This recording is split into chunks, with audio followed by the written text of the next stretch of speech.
And I understand Gianni's in the room. Infantino, he was very instrumental in helping us get it. He's there with you someplace, I think. And I want to thank him for that. And then we have the Olympics coming up, which I was instrumental in getting also in my first term. And who would have known that by skipping a term, I would get the Olympics? I was upset. I said, you know, I got the Olympics to come and I won't be president. But it turned out through a stroke of luck, or whatever you might call it, that I'm going to be president during the World Cup and the Olympics and the 250th anniversary. So that's going to be 3 big events.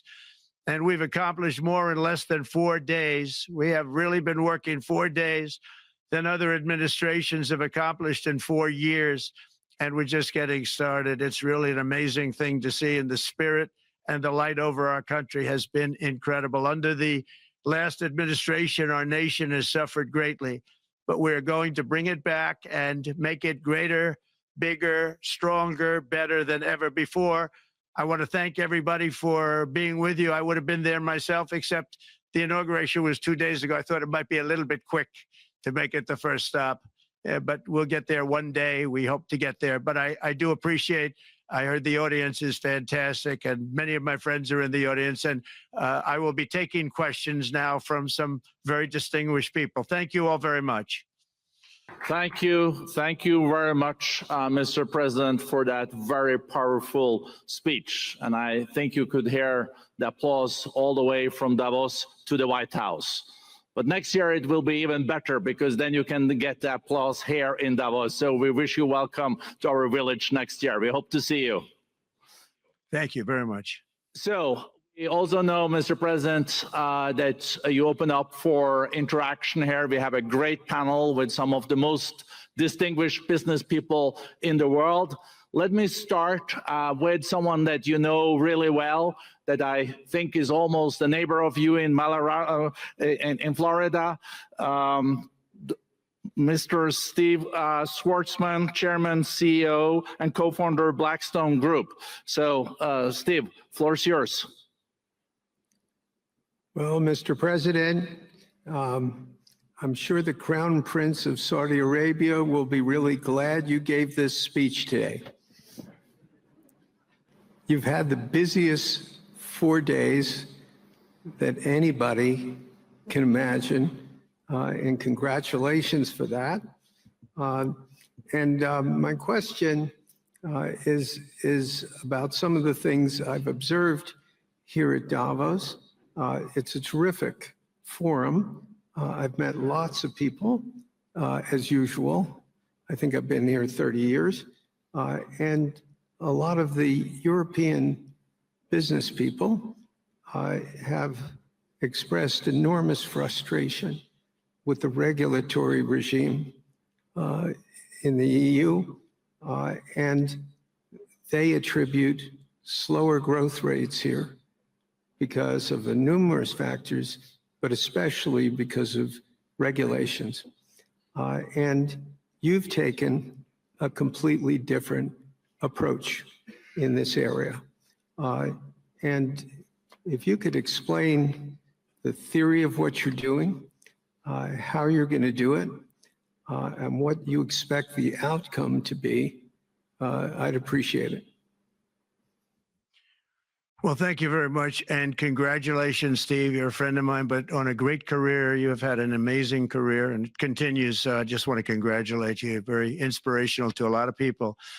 I want to talk about the EU, because you mentioned specifically that I've also had a lot of friends and leaders of countries. I've gotten to know them all my first term and a little bit during this period of 4 years, and know them well, like them a lot, but they're very frustrated because of the time everything seems to take to get approved, environmental impact statements for things that you shouldn't even have to do that, and many, many other ways that it takes. And I'm going to give you a quick little example. In the private life, my beautiful private life, before I had all these things happening, the world is a little different. I had a nice, simple life. You knew that. But when I had that simple life, I did projects. And I had a big project in Ireland. And it had to get approval on something that would have made it even better. And I got the approval from Ireland in a period of a week. And it was a very, very, very efficient, good approval. And they informed me, though, the problem is you're going to have to get it from the EU, and we think that'll take 5 to 6 years. And I said, you have to be kidding. And this was before politics. And I said, wait a minute, it's not that important. I don't want to go 5 or 6 years, but it would have been a big investment. It would have been nice, and it would have been good for the project. And I sent the people to the EU to see if they could speed it up. And basically, it was a 5 or 6 year wait just to get a simple approval that Ireland gave me in a period of literally not much more than a week. And I realized right then, that was the first time I really was involved with the EU, but I realized right then that's a problem. And I didn't even bother applying to do it.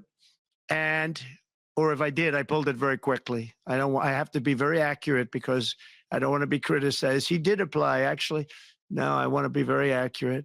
So I don't think I did, but if I did, I pulled it very quickly. It was just something you couldn't wait 5 years or 6 years to get an approval. So a lot of, in a very big business sense, a lot of people are claiming that's the problem. From the standpoint of America, the EU treats us very, very unfairly, very badly. They have a large tax that we know about, and a VAT tax, and it's a very substantial one. They don't take essentially don't take our farm products, and they don't take our cars, yet they send cars to us by the millions. They put tariffs on things that we want to do. Like, for instance, I think they actually, in terms of, these are non-economic or non-monetary tariffs, and those are very bad. And they make it very difficult to bring products into Europe, and yet they expect to be selling, and they do sell their products in the United States. So we have, hundreds of billions of dollars of deficits with the EU, and nobody's happy with it, and we're going to do something about it, but nobody's happy with it. So I think the EU has to speed up their process. Friends of mine that are in some of the nations within the EU, great people, they want to be able to compete better, and you can't compete when you can't go through the approval process fast. There's no reason why it can't go faster. So, I'm trying to be constructive because I love Europe. I love the countries of Europe, but the process is a very cumbersome one. And they do treat the United States of America very, very unfairly with the VAT taxes and all of the other taxes they impose. One other, just to finish up, I got a call from the head of a major airline, one of the biggest airlines in the world. And he said, sir, could you help us? What? Landing in Europe is brutal. They charge us fees for everything, and it's so unfair. I said, how does it compare to China? He said, it's much worse. And the other thing, as you know, they took court cases with Apple, and they supposedly won a case that most people didn't think was much of a case. They won 15 or 16 billion from Apple. They won billions from Google. I think they're after Facebook for billions and billions. These are American companies, whether you like them or not. They're American companies, and they shouldn't be doing that. And that's, as far as I'm concerned, it's a form of taxation. So we have some very big complaints with the EU. Thank you.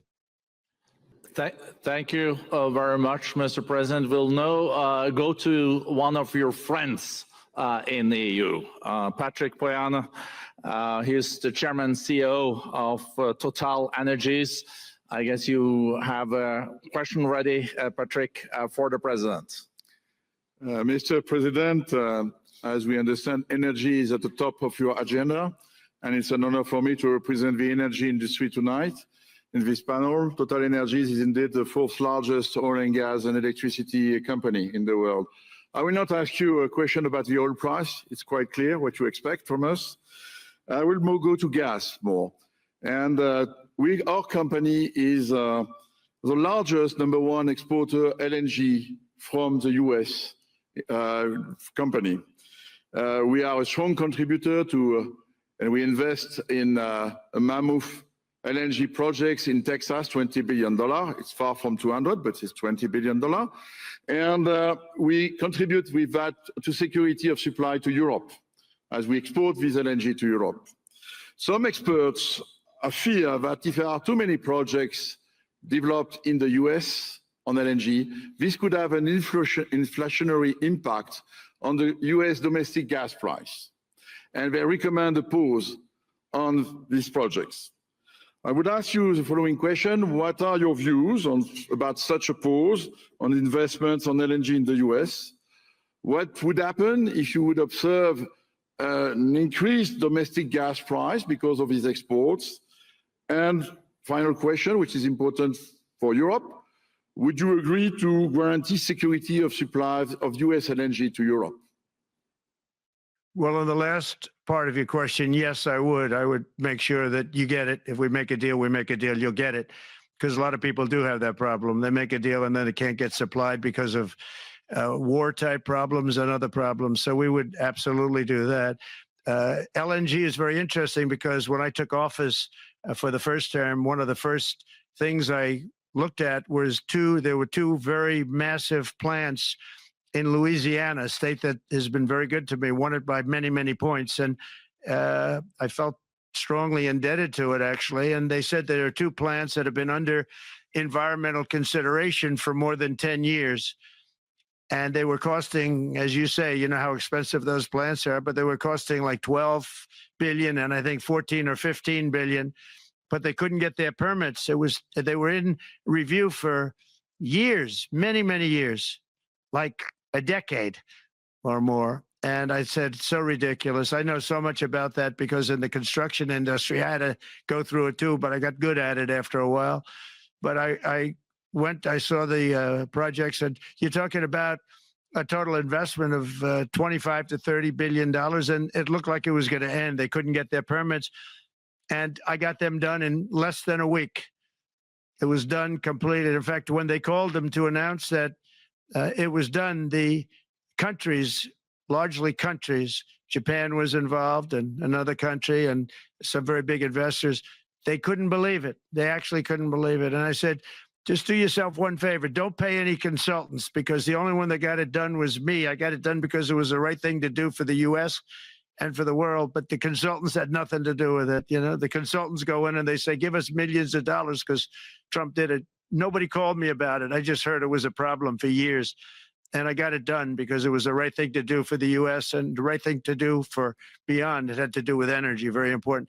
So I think it's very important. I think I disagree with one. I think the more that you do, the lower the price is going to go. And what I'd like to see is rapid approvals. We're going to give very rapid approvals in the United States, like with the AI plants, talking to many people want to build them. That's going to be a very big thing. We're going to build electric generating facilities. They are going to build. I'm going to get them the approval. Under emergency declaration, I can get the approvals done myself without having to go through years of waiting. And the big problem is we need double the energy we currently have in the United States. Can you imagine? For AI to really be as big as we want to have it, because it's a very competitive, it'll be very competitive with China and others. So I'm going to give emergency declarations so that they can start building them almost immediately. And I think it was largely my idea because nobody thought this was possible. It wasn't that they were not smart, because they're the smartest. But I told them that what I want you to do is build your electric generating plant right next to your plant as a separate building connected.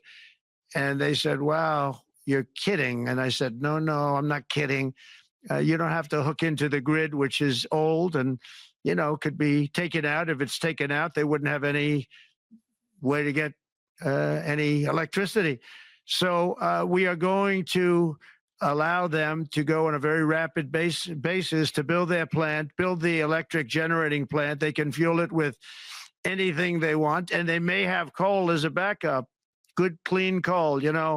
If there were a problem with a pipe coming in, as an example, you're going with gas, oil or gas, and a pipe gets blown up or for some reason doesn't work, there are some companies in the U.S. that have coal sitting right by the plant so that if there's an emergency, they can go to that short-term basis and use our very clean coal. So that's something else that a lot of people didn't even know about, but nothing can destroy coal, not the weather, not a bomb, nothing. It might make it a little smaller, might make it a little different shape, but coal is very strong as a backup. It's a great backup to have that facility, and it wouldn't cost much more money.